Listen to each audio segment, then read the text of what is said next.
Well, after an exhausting day of doing media interviews yesterday, I thought our players did a great job in practice of putting the interviews behind and concentrating on basketball.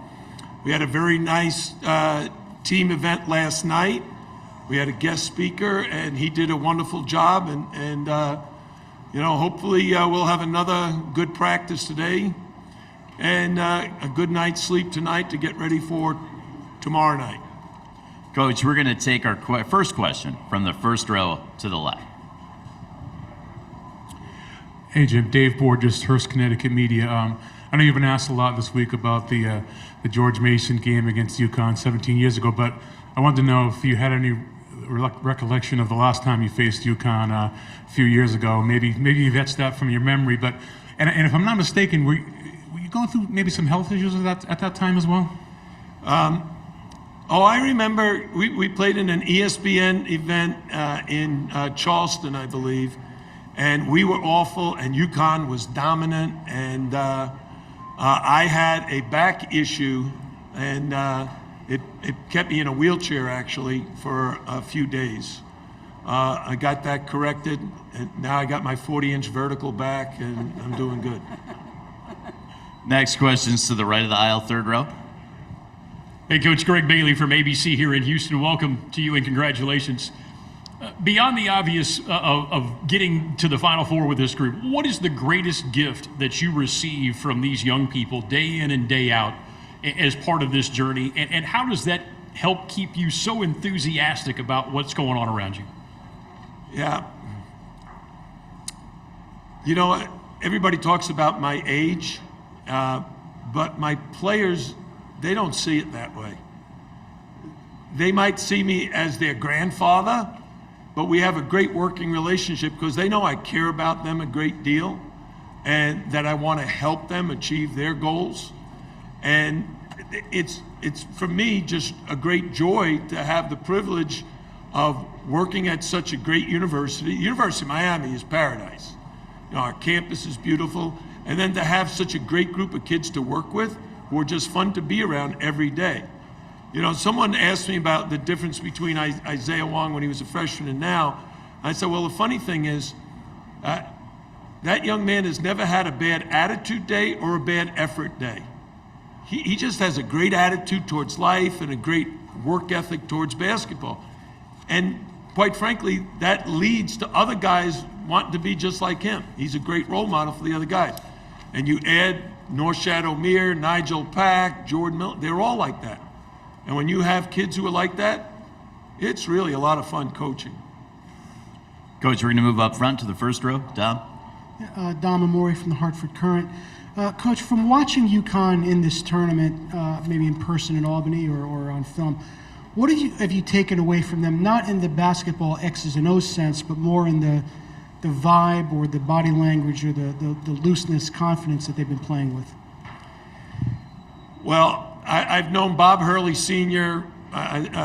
Since I was a young coach. I've known Danny and Bobby for a long time as well. And I think their team reflects the Hurley clan philosophy of play really hard and aggressive at both ends of the court. And you have to be impressed with their size, their physicality, but also their skill. You know, like Jordan Hawkins is one of the premier shooters in the country. And they have skills at every position. So my staff and I have been very, very impressed with them, and we know we have a big challenge ahead of us tomorrow night. Coach, we're going to move to the right side, fourth row, AP.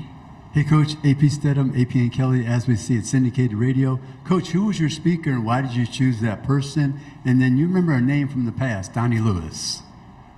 Donnie Lewis, who played with me at Providence College. Of course I remember Donnie Lewis. He's one of the best defenders in college basketball at that time. But your question was about? Your speaker. Our guest speaker was Patrick Young, who played college basketball at the University of Florida, helped the University of Florida get to the Final Four, and had a tragic car accident, and right now is rehabbing, trying to go from a wheelchair to walking again. Our strength and conditioning coach, Preston Green, previously worked at the University of Florida, and Preston approached me about Patrick maybe addressing the team via Zoom. I was all for it, and Patrick addressed the team for about 20 minutes last night after our team dinner. He did a fantastic job. He's a terrific motivational speaker. Coach, we're going to stay in that same area, one row up. Coach Dave Hyde at South Florida Sun Sentinel. Since you went through that with Patrick Young, what was the message he gave? But my other question: what do you do with the team the next?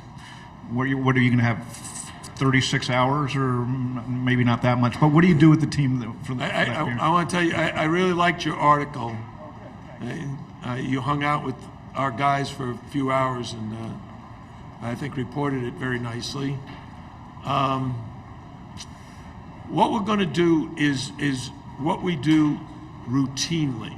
I'm a great believer in routines. I try to keep it as routine as possible every day in practice. We have about 52 routines that we follow daily, and we're going to try to do that. Now, it varies a little bit because we've added media responsibilities.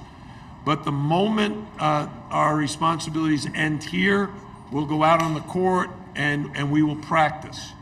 And the practice, hopefully, will have a lot of energy, and we want to get the players comfortable on the court and then also confident that they feel they can play really good basketball come Saturday night. And then when we're done, we'll do our normal routine. We'll have dinner together as a coaching staff and team. We'll have a team meeting. We'll go over all our last minute details about the game plan.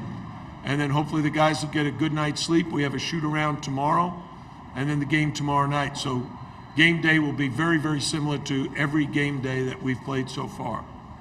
Left side of the room, right side of the aisle. Hey, Coach. Josh? Good to see you. All week you've been talking about the change of venue going from 8,000 the Watt holds to 75,000.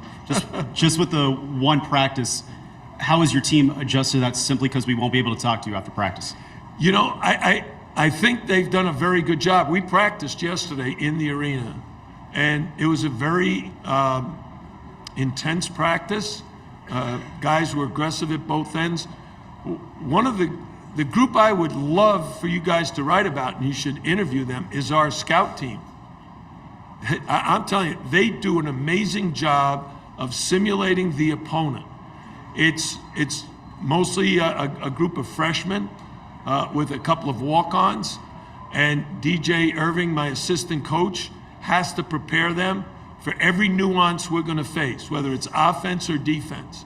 He's got to break down the video, he's got to study the opponent, then he's got to teach the scout team how to do it, how to execute, and then our rotation players, the top 8 or 9 guys, have to then defend the scout team and then try to score against the scout team. So they did a great job yesterday. They did a great job back on Tuesday when we practiced. And I'm sure they'll do a great job tomorrow at the shoot-around because we basically do like a dress rehearsal. And when you have a great scout team, it often leads to great preparation and then good execution during the game. Coach, we'll take one from the right side, left of the aisle. Eddie? Okay. Hey, Coach. Eddie Pells with AP. There's been a lot of talk about this Final Four and the seedings of the teams. What's your general feeling about seeding? I mean, it doesn't feel like they got everything right this time, but... You know, if you're expecting all 4 number 1 seeds to be at the Final Four every year, because that's where they like, it doesn't work that way. There's too much parity in college basketball. There's too many changes in rosters every year now. The transfer portal has created that. You know, we have transfers. Every team's got transfers. So even how your season starts is not really reflective of how you might be in February and March. And it's an impossible task for the committee to seed 1 through 68 and for everything just to fall into place. But what we tell our team is, if you've made the dance, if you're in March Madness as one of those 68 teams, you've earned your way in, either by winning your conference tournament or being selected because of your body of work. And it's been proven year after year after year that those seeds create the upsets. So a seed that's number one loses to a team that's an 11 seed or a number 9 seed. To me, those are not upsets. Those are about matchups that happen to work in the favor of the lower seed for some reason. And I reflect back even on our run to the Final Four in 06, we were an 11 seed. We beat Michigan State, North Carolina, Wichita State, and UConn. They were all seeded higher than us. Coach, left side of the room, left of the aisle. Here, Daniel Gotero, KHU here in Houston. I'm asking you this because all your guys brought it up yesterday, but how would you say your dance moves have evolved over the years? And they seem very impressed with it. Well, Tremaine Price, who was my point guard back in my first years at George Mason, he was interviewed by the Washington Post, and he said, my dance moves haven't changed, but they have gotten worse. And my players have said, you're so stiff. Like, you got to loosen up. Well, I can't. I don't have that flexibility anymore. But you guys can rate it, or the players can rate it. I just know my wife likes it. Coach, that same area of the room. One of the things that's made this Final Four unique is the lack of McDonald's All-Americans, the lack of consensus top 30 recruits. Is that a blip or a trend to you? And are schools starting to devalue those top freshmen at all, more so than past years? Well, I would say this is certainly an unconventional group of 4 teams, only one blue blood in UConn. So, you know, the Blue Bloods get the McDonald's All-Americans. So if the Blue Bloods are back here next year, you'll have McDonald's All-Americans in the Final Four. But right now, you know, it's not that all the schools don't try, but you get eliminated quickly, and the young man tweets his list of, you know, Duke, Carolina, Kentucky, Arizona, Michigan State, and then you're out of it. So you got to find other players. You know, maybe your plan B is someone that's going to develop in your program and be a great player at some point. We've been very, very fortunate over the years to recruit a player, and I'll use Isaiah Wong as an example. He was pretty highly recruited. His list narrowed down to us in UConn, but he was not a McDonald's All-American. He was a young man with a great heart and a great competitive spirit, and he's just gotten better and better. And we're always looking for those kind of guys. And my staff does a great job. You know, Bill Courtney, who I hired at Bowling Green 26 years ago, he's now back on my staff in Miami. He's always telling me about guys that, you know, I'm hearing great players. He said, but they're not for you. And then he finds a guy, he says, this guy's not rated as highly, but I think you'll love him. And one of those guys is Tony Skinn, who I think, if I'm correct, we were his only scholarship offer from Division I. Tony helped us get to the Final Four in 06, and he's now the head coach of his alma mater, George Mason. He was named that, I think it was yesterday. Dana. Dana O'Neill with The Athletic. A lot of people asking you questions about your relevance, your relatability, your dance moves. I'm just wondering, like, have you ever been considered cool, or is, like, the art of your uncoolness sort of your coolness, if you will? You know, I like self-deprecating humor. And when I dance, that's self-deprecating. I mean, I'm not Michael Jackson. So the whole idea of March Madness, and the reason it's called the big dance, is it's fun. Everybody loves dancing. Even if you can't dance, I know a lot of people can't dance, they love getting out on the dance floor. So for me, if I can entertain my players, bring a smile to their face, or have them laugh, that's great. Because I got thick skin. I mean, I don't worry about stuff like that. Coach, back of the room on the right side. Hey, Coach. Will Manso, WPLG Miami. Good to see you. Coach, I think it's about a little over 40 basketball alum from UM are making the trip, going to be here. A bunch of other football, other sports. What does that mean to you, knowing the guys that paved the way and what it means to them, the pride they take in what this program has accomplished? Yeah. At each of my stops, Bowling Green, George Mason, and Miami, we've tried to build tradition where the players loved coming back and revisiting and sharing their memories. I just did that with two of my George Mason players that were on the Final Four team. They joined us for breakfast. My former assistant coaches are back here. And those University of Miami former players, they can take great pride in laying the foundation, because we didn't even have a basketball program for a while. There was no interest in basketball, supposedly. And then in 1985, we brought it back, and we've had some tremendous coaches build the program and lead us to this point. I know Bill Foster gave up being the head coach at Clemson to come here and rejuvenate a dormant program. Seth Greenberg helped them. These are guys I have great respect for. And then Leonard Hamilton, who's one of the winningest coaches in the history of college basketball, and he's actually older than me, by the way, anybody who don't know that. And he's done a great job wherever he's been.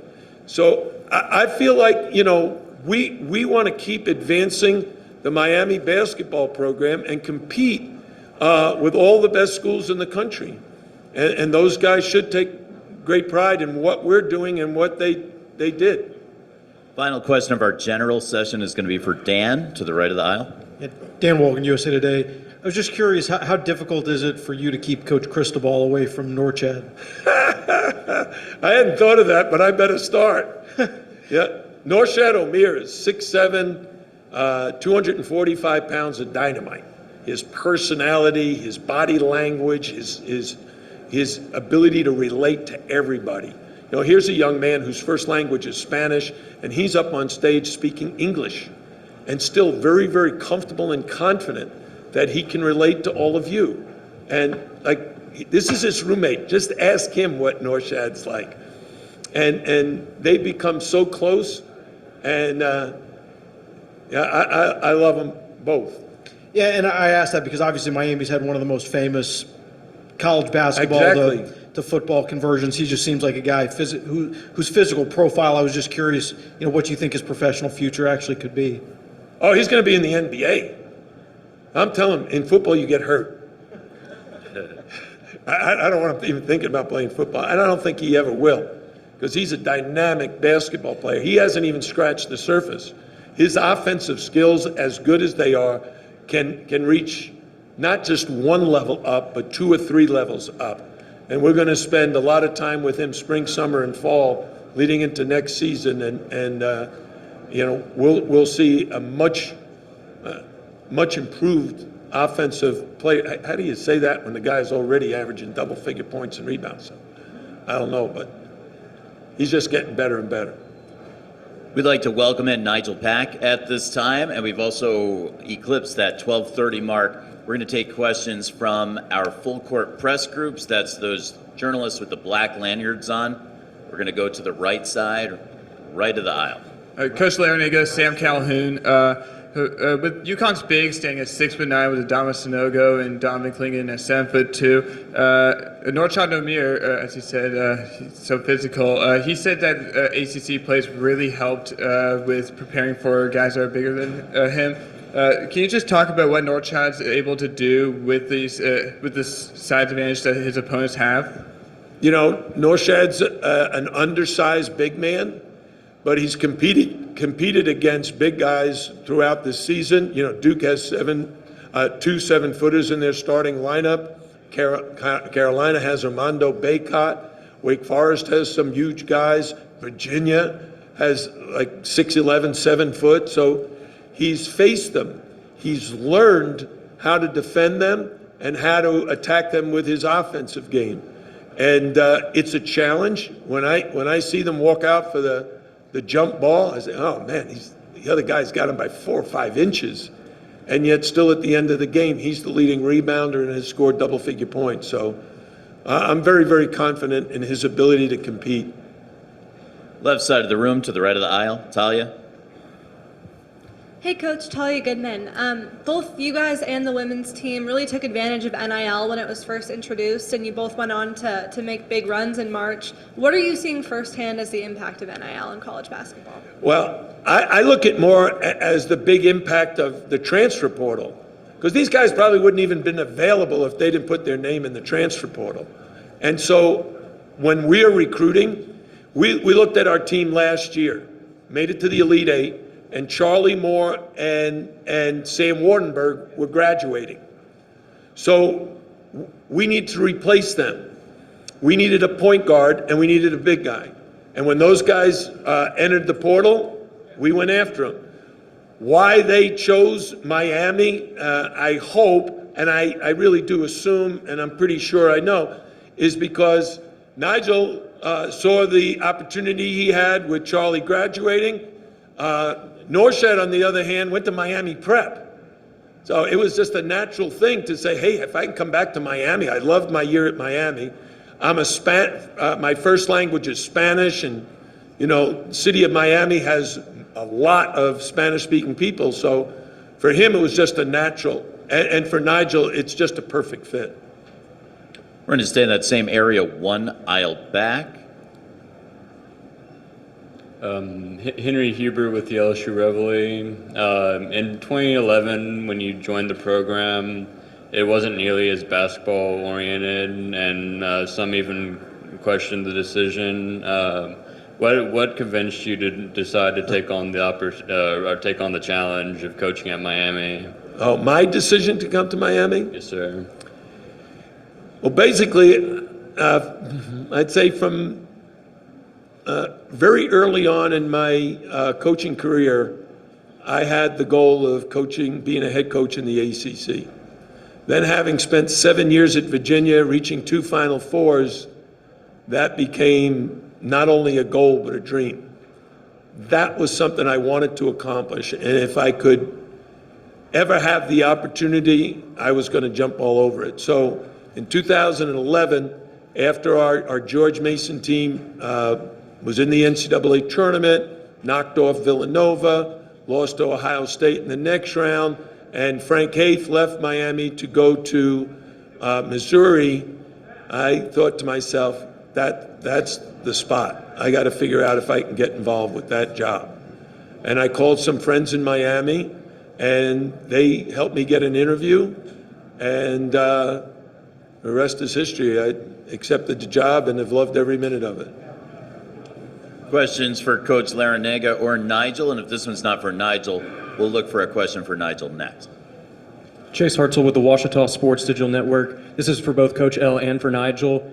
As a coach and a player, both of you are respectively known for your energy and your passion for the game throughout the country. What, or maybe even who was it that helped you fall in love with the game of basketball in the first place? Nijel, we'll begin with you. Well, I'm the youngest sibling in my family, and I'm one of the youngest cousins in my family as well. So all my older cousins and my older brother played basketball. So when I came up watching them play, I always wanted to be like them and play. My brother is 9 years older than me, so he was playing, and I used to play against him all the time as a kid. And my cousins are a few years older than me as well, so I used to want to play up and play basketball with them as well. So, wanting to follow their footsteps, basketball became a natural habit for me. I tried all the other sports, but none of them were as fun, and I didn't have the passion for it like I did with basketball. So basketball is the one I played, and I picked, and I ran with it. Coach. For me, I have 2 older brothers. My brother Bob played at St. John's when they were in the top 20 in the country in 1960. I used to go to Madison Square Garden to watch them play. My oldest brother, Greg, he also played in high school and loved the game. So those guys introduced me to the game, but the guy who really lit my fire was my high school coach, Jack Curran.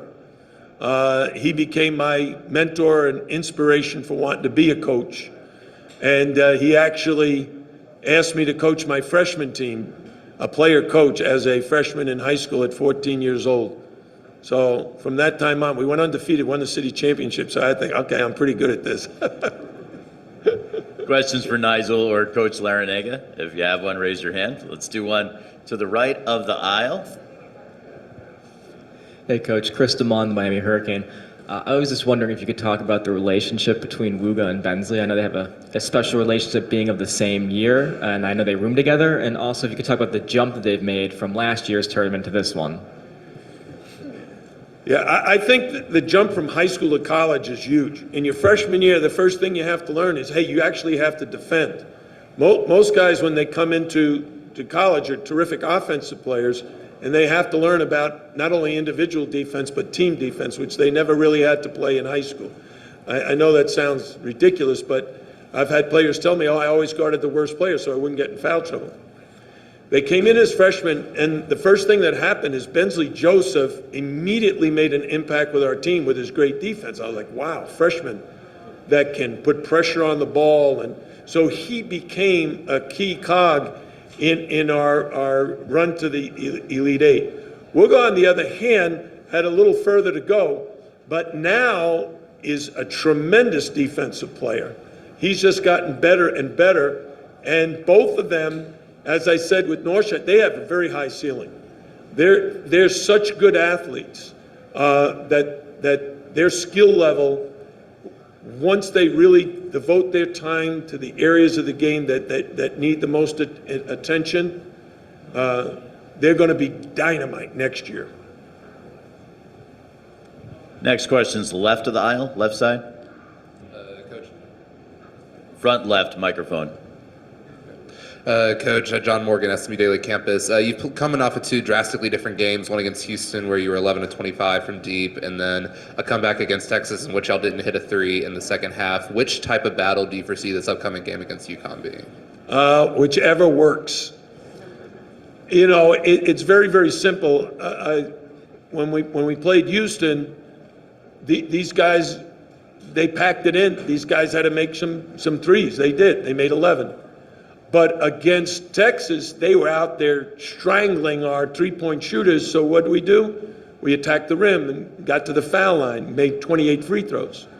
So I love when we have a balance in our offense. I love when Nigel's making threes, Zay is making threes, Wooga's making threes, but then also Norshad is getting layups and dunks, and Jordan Miller the same thing. Because to us, to play at your best, we need 4 or 5 guys in double figures. And we've had that for most of the season. Hopefully we'll have that tomorrow. To the right of the aisle. This is for Coach. In 2006, you had the great run to the Final Four. So can you tell me what experiences you learned from that, and for finishing the job this time, what takeaways did you have from that previous run that you can learn? Well, I told the players, wait until you see the stadium you're playing in, because it's elevated, it's humongous, and how was it yesterday? It was pretty good. They see for the first time, it's just a different environment. It's like you're playing outdoors. And back then, in 06, we had, our tallest starter was 6'7". This year's team tallest starter is 6'7". And those 5 guys really shared the ball. These 5 guys, and actually 8, 9 guys, really share the ball extremely well. And that's the most consistent thing. That's where the similarities are. You're playing in a gigantic venue. You're not even going to be able to hear me. I whistle very loud. You're not even going to be able to hear that because it's such a large venue and the ceiling is so high. But the consistency is really with how well guys play together. We'll go back to Talia on the right of the aisle. Nijel, your official statement on the venue was pretty good. Yeah. Mm-hmm. All right, everybody got that? Hey, Nijel, you make this big life decision last year to transfer, come to Miami. You come to Miami, now you're here at the Final Four. What's it been like for you? What's been going through your head this past week, just throughout this experience? Yeah, I mean, everybody's been telling me to soak it all in. You know, enjoy the experience while you have it. It's been so much fun, you know, playing with this team. The things that we've been able to complete and accomplish as a team has been great, but it doesn't even feel real yet. Like, you know, we have accomplished some great things. We're here to make it to the Final Four. But I just feel like the true energy and the true shot in me won't show until we're holding up that national championship trophy. We'll take the final question about 4 rows in that same area. This is for Coach. The adjustment from the CAA to the ACC is obviously a tough one. What were the biggest things you learned from those first few years with Miami that eventually allowed you to have this recent success? Well, the fact of the matter is I really didn't make any changes. My philosophy has always been the same. My relationship with the players have always been the same. Offense and defense just varies based on our personnel. We've just always tried to create a family atmosphere. We started doing that day one in 2011, and it continues to this day. It's really the people that we recruit. Like Nigel's such a great guy, such a great teammate, so passionate about basketball, and he's so skillful.